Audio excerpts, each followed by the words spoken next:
Question number 2 में for each of the following right angle triangle है। यहाँ पर देखिए एक राइट एंगल ट्राइंगल दी हुई है,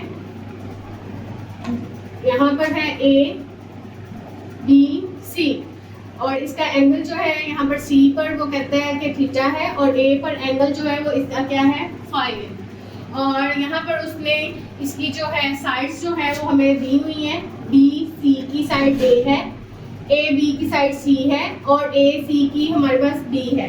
और हमने यहाँ पर इसकी फाइंड करनी है ट्रिग्नोमेट्री रेशियो और साइड्स हमें गिवन है।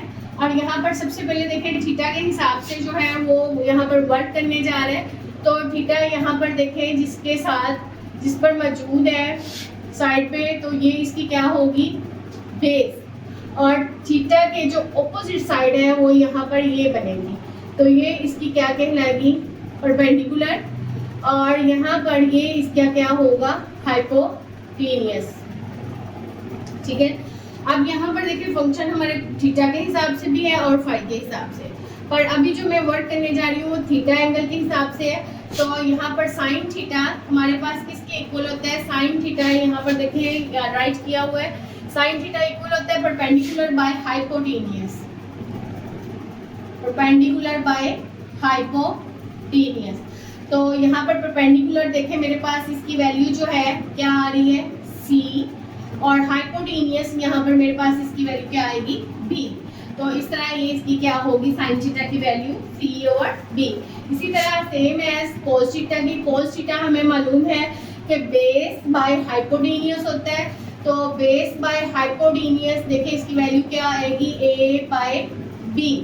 और इसी तरह टेन थीटा है, तो टेन थीटा हमें पता है कि भी हमारे पास क्या होता है परपेंडिकुलर बाय बेस।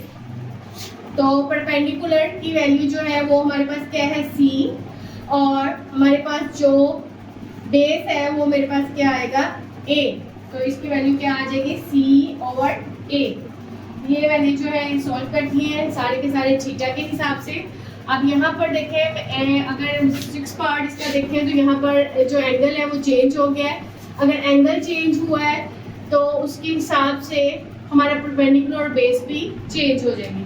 अब फाई इसके साथ मौजूद है इस पर, तो ये हमारी क्या होगी बेस और ये हमारा क्या होगा परपेंडिकुलर।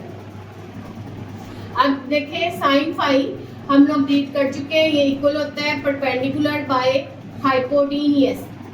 तो परपेंडिकुलर की वैल्यू यहाँ पर क्या आएगी ए और हाइपोटेनियस हमारे पास क्या होगा बी। इसी तरह कोस फाई है, कोस फाई इक्वल है किसके बेस बाय हाइपोटेनियस और बेस की यहाँ पर देखें वैल्यू क्या है सी और हाइपोटेनियस ये बनता है और हाइपोटेनियस की वैल्यू यहाँ पर क्या होगी बी। इसी तरह हमारे पास टेन फाई है, टेन फाई हमारे पास इक्वल होता है परपेंडिकुलर बाय बेस। तो परपेंडिकुलर की वैल्यू यहाँ पर क्या है हमारे पास ए और बेस यहाँ पर हमारे पास क्या है सी। तो इस तरह ये इन फंक्शंस की जो है वो हमने क्या है रेशियोज निकालनी है। तो इस तरह ये क्वेश्चन नंबर 2 जो है वो कंप्लीट हुआ। चलते हैं नेक्स्ट क्वेश्चन की तरफ। Question number 6.2 exercise number 6.2 question number है 3। यहाँ पर हमें वो कहता है considering the adjoining triangle A B C. यहाँ पर हमारे पास ए बी सी ट्रायंगल दे दिए, इसकी साइड से दिए AC 4, एंगल दिया हुआ है थीटा और हमारे पास साइड से यहाँ पर BC 3 है और AB जो है वो यहाँ पर मेरे पास क्या है 5 है। अब यहाँ पर देखें AC थीटा एंगल इस पर है, तो ये मेरे पास क्या बनेगी इसकी बेस जिस पर वो साइड पर मौजूद है। और यहाँ पर थीटा के ऑपोजिट साइड ये है, तो ये इसकी क्या होगा परपेंडिकुलर। अब हमने देखे सबसे पहले इसका फर्स्ट पार्ट है, फर्स्ट पार्ट है हमारे पास साइन थीटा और फिर है कोसेकेंट थीटा इक्वल है किसके 1 के। ये हमने वेरीफाई करना है।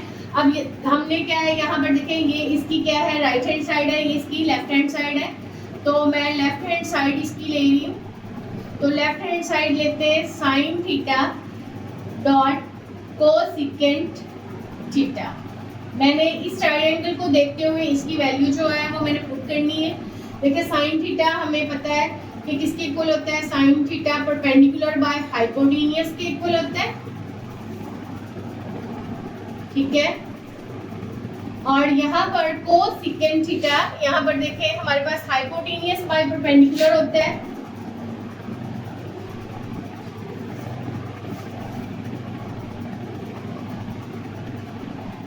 तो ये हम इसकी वैल्यू पुट करेंगे इस ट्रायंगल को देखते हुए।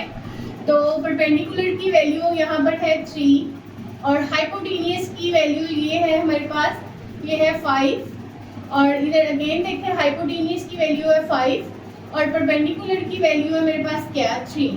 तो 5 से 5 की कटिंग हो जाएगी, 3 से 3 की कटिंग हो जाएगी, तो ये इक्वल किसके आ जाएगा, 1 के। तो यहाँ पर देखें अगर हमारी राइट हैंड साइड तो वो इक्वल क्या है, 1 के।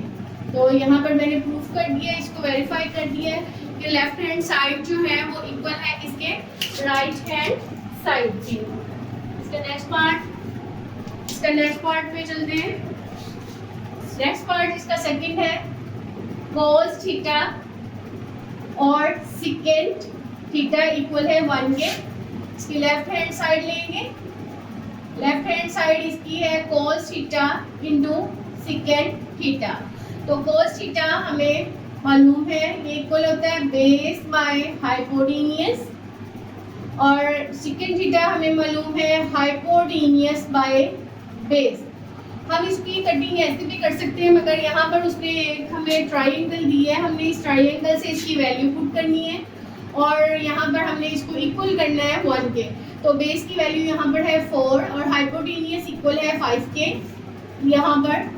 और हाइपोटेन्यूज अगेन देखिए यहाँ पर 5 है तो बेस हमारे पास क्या है 4 से 4 की कटिंग हो जाएगी, 5 से 5 की, और यहाँ पर ये इक्वल किसके आ जाएगा 1 के। तो ये हमारी क्या है राइट हैंड साइड।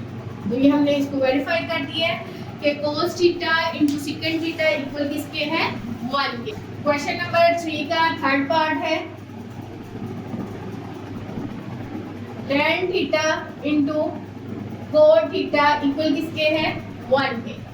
तो यहाँ पर हमें मालूम है कि tan थीटा किसके इक्वल होता है, परपेंडिकुलर बाय बेस, और cot थीटा इक्वल किसके होता है, sin theta by cos theta भी कह सकते हैं, और बेस बाय परपेंडिकुलर। तो हम इसकी लेफ्ट हैंड साइड लेते हैं। लेफ्ट हैंड साइड मेरे पास है tan theta into cot theta. तो tan थीटा यहाँ पर इक्वल होगा किसके, परपेंडिकुलर बाय बेस, और यहाँ पर cot थीटा इक्वल होगा किसके, बेस बाय ये cot थीटा परपेंडिकुलर। तो इसकी वैल्यू पुट कर लेते हैं परपेंडिकुलर की, यहाँ पर है 3 और बेस की वैल्यू है 4 और अगेन बेस की वैल्यू क्या है 4 और परपेंडिकुलर हमारे पास क्या है 3। 4 से 4 की कटिंग हो जाएगी, 3 की 3, तो यहाँ पर आंसर क्या आ जाएगा इसका 1, और 1 इक्वल किसके है, इसकी राइट हैंड साइड के। इस तरह ये क्वेश्चन नंबर 3B 6.2 का कंप्लीट हुआ। मिलते हैं नेक्स्ट वीडियो में नेक्स्ट क्वेश्चन के साथ। उम्मीद है कि आपको इन क्वेश्चन की समझ आ गई होगी। अल्लाह हाफिज़।